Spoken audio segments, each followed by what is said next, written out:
নমস্কাৰ, মোৰ অন্য এটা ভিডিঅ'লৈ আপোনালোক সকলোকে পুনৰবাৰ স্বাগতম জনাইছোঁ। আৰু মই গৈ আছোঁ তিনিচুকীয়ালৈ। তিনিচুকীয়ালৈ যোৱাৰ এটা উদ্দেশ্য আছে। উদ্দেশ্যটো হৈছে মোৰ এগৰাকী দাদাজনে তিনিচুকীয়া টাউনত এখন হোটেল নিৰ্মাণ কৰিছে। অসমৰ বিভিন্ন প্ৰান্তৰ পৰা যিসকল লোক যায় তিনিচুকীয়ালৈ, তেওঁলোকৰ এতিয়াৰ পৰা অসুবিধা নহ'ব। তেওঁলোকে তিনিচুকীয়াৰ যিখন হোটেল নিৰ্মাণ কৰিছে তাত থাকিব পাৰিব। বিভিন্ন সা সুবিধা আছে। হোটেলখনত কি কি সুবিধা থাকিব আপোনালোক সকলোকে মই জনাবলৈ চেষ্টা কৰিম বিতংভাৱে। বলক দেৰি নকৰোঁ, ভিডিঅ'টো আৰম্ভ কৰোঁ।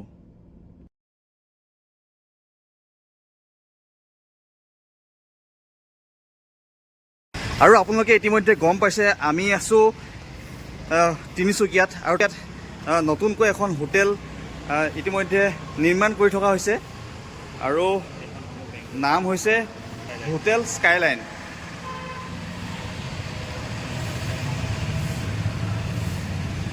ইয়াত কি হ'ব? এখন বেংকুৱেট হ'ব। বেংকুৱেট হল। এখন এটা গ্ৰাউণ্ড ফ্ল'ৰ বেংকুৱেট হল। হয়। আমাৰ ইয়াতে লগতে এটা বুটিকো আছে, জৰুৰ বুটিক হ'ব ইয়াতে। কি হ'ব ইয়াত? বুটিক আমাৰ ট্ৰেডিশ্যনেল যি বিয়াৰ কাৰণে কাপোৰ কানি সেইখিনি বিক্ৰী কৰা হয়। নিৰ্মাণ কাৰ্য চলি আছে। আমাৰ লগত দাদা আছে। দাদা, আপোনাক মোৰ ভিডিঅ'লৈ স্বাগতম জনাইছোঁ। ইয়াত কি হ'ব? ইয়াত আমাৰ জিম হ'ব। ইয়াত জিম? এইখন এৰিয়াত আমাৰ জিম হ'ব। হয়। লগতে এইফালে আমাৰ এই ডাঙৰটো বেংকুৱেট হল। হয়। আপুনি চাব পাৰিব ইয়াৰ পৰা গোটেই লগতে সেইফালেও আছে। হয়, ডাঙৰ এৰিয়া। এইখন গ্ৰাউণ্ড ফ্ল'ৰতকৈ ডাঙৰ বেংকুৱেট হল। হয়।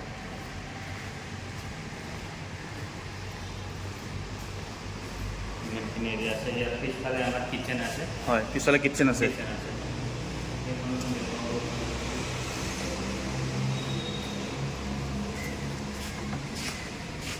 বেংকুৱেটৰ কাৰণে মানে। হয়,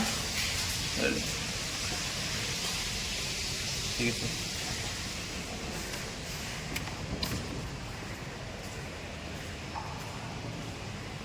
এইফালে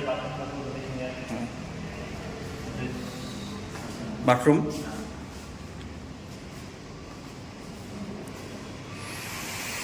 কি হ'ব ইয়াত? ইয়াত ৰেষ্টুৰেণ্ট হ'ব। ৰেষ্টুৰেণ্ট হ'ব। আৰু ইয়াত ৰেষ্টুৰেণ্ট, ফেমিলি ৰেষ্টুৰেণ্ট মানে ফেমিলি আহি কিনে আৰামত ডাইন কৰিব পাৰিব। লগতে এটা আমাৰ সৰু বাৰ থাকিব, মকটেল বাৰ। হয়, ইয়াতে বাৰ হ'ব। লাইট কিচেন হ'ব ইয়াত। ইয়াতে গ্লাছ কিচেন বা লাইট কিচেন যি হ'লেও ক'ব পাৰি ইয়াত হ'ব।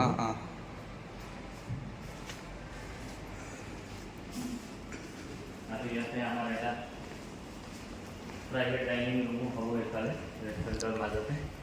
VIP কাৰণে হ'ব এইটো, প্ৰাইভেট ডাইনিং ৰুম হ'ব ইয়াত। মই যিহেতু কৈছোঁ ইতিমধ্যে যে হোটেলৰ নিৰ্মাণ কাৰ্য সম্পূৰ্ণ হৈ আছে আৰু এমাহমান সময় লাগিব সম্পূৰ্ণ হ'বলৈ। আৰু ইয়াৰ ভিতৰৰ পৰিৱেশ মই ৰুমসমূহ দেখুৱাইছোঁ।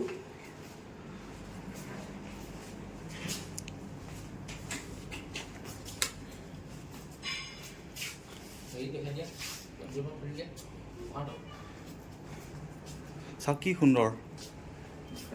থাকিব এইখনত আপোনাৰ বথ চাইড বাথৰুম মানে হেণ্ডিকেপৰ কাৰণে সুবিধা হ'ব। হয়।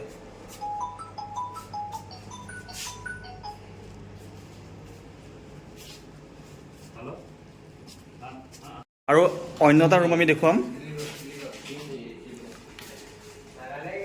চাওক কি ধুনীয়া। আৰু এগৰাকী অসমীয়া ব্যক্তিয়ে এই যিটো পদক্ষেপ লৈছে, আৰু তিনিচুকীয়াত বহুদিনীয়া এটা অভাৱ পূৰণৰ দিশে গৈ আছে। আপুনি যদি অসমৰ বিভিন্ন প্ৰান্তৰ পৰা তিনিচুকীয়ালৈ আহে, নিশা থাকিবলৈ ৰুম বিচাৰে, তেন্তে ইয়াত থাকিব পাৰিব। হোটেল স্কাইলাইন বাই RK নতুনকৈ ইতিমধ্যে নিৰ্মাণ কাৰ্য চলি আছে, আৰু এমাহ লাগিব, এমাহৰ ভিতৰত সম্পূৰ্ণ হ'ব। ইয়াত সৰ্বমুঠ ৰুম কিমান হ'ব আছে? ইয়াত আমাৰ 32 ৰুম হ'ব। 33 ৰুম আছে, কিন্তু 32 আমি দিব পাৰিব কাৰণে আমি ইউজ কৰিম। ইয়াত কি কি ফেচিলিটি থাকিব সম্পূৰ্ণ কওকচোন। ইয়াত আমাৰ দুটা বেংকুৱেট হল হ'ব, এটা গ্ৰাউণ্ড ফ্ল'ৰত আৰু এটা ফাৰ্ষ্ট ফ্ল'ৰত। আৰু জিম হ'ব, আমাৰ ৰেষ্টুৰেণ্ট হ'ব, আমাৰ ক্লাব হ'ব। ক্লাবটো বৰ্তমান আমাৰ ৰানিং হৈ আছে, অলৰেডি অপেন আছে। আৰু আপোনাৰ ৰুমবিলাক থাকিব সেইবিলাক ইয়াত হ'ব আৰু ইয়াত আমি যেনেকৈ বেংকুৱেট আমাৰ আছে যদি আমি গোটেইখিনি পাৰ্টি বিয়া পাৰ্টি বা এংগেজমেণ্ট এনিভাৰ্চাৰী গোটেইখিনি আমি কৰিব পাৰিব এতিয়া ইয়াতে। বুকিং আমি ল'বলৈ আৰম্ভ কৰিছোঁ মানে হয়, ঠিক আছে, থেংক ইউ।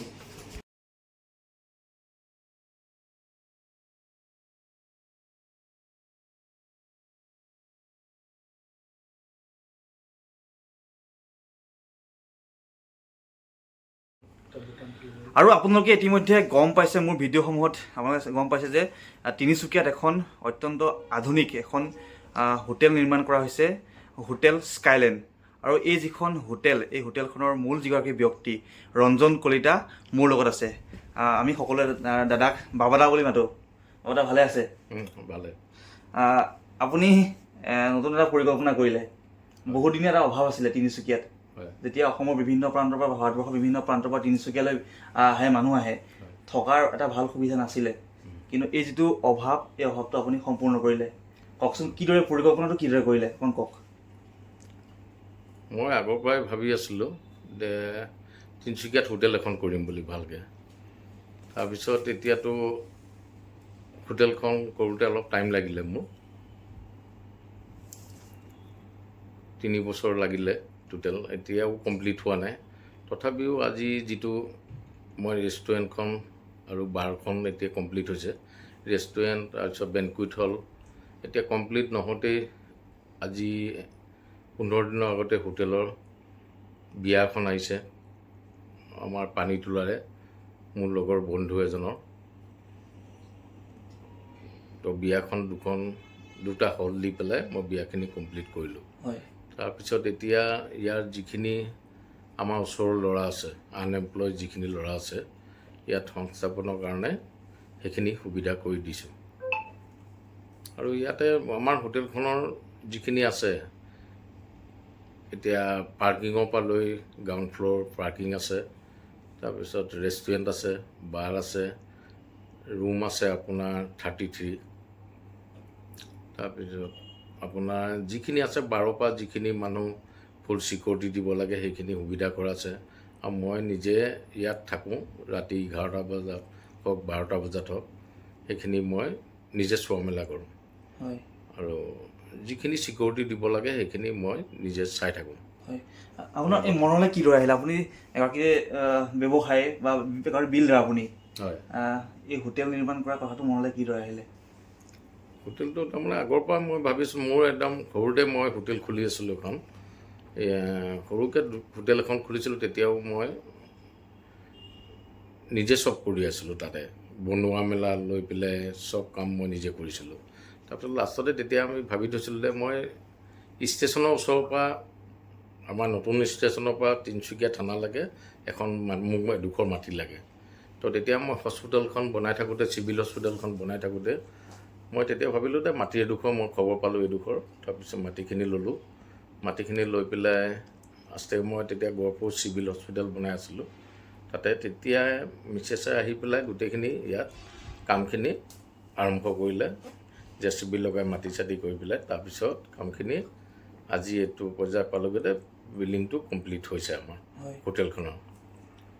এতিয়া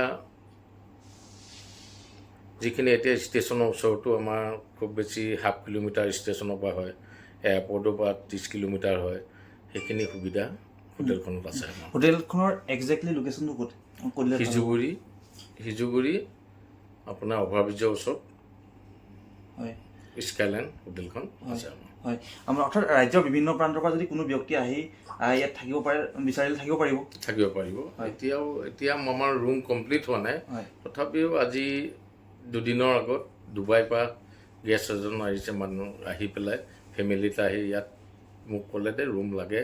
আমি তেতিয়া আৰু সুবিধাটো কৰি দিলোঁ, আৰু পৰ্টেবল AC আনি পেলাই, আমাৰ চেণ্ট্ৰেল AC আছে ৰুমখিনিত।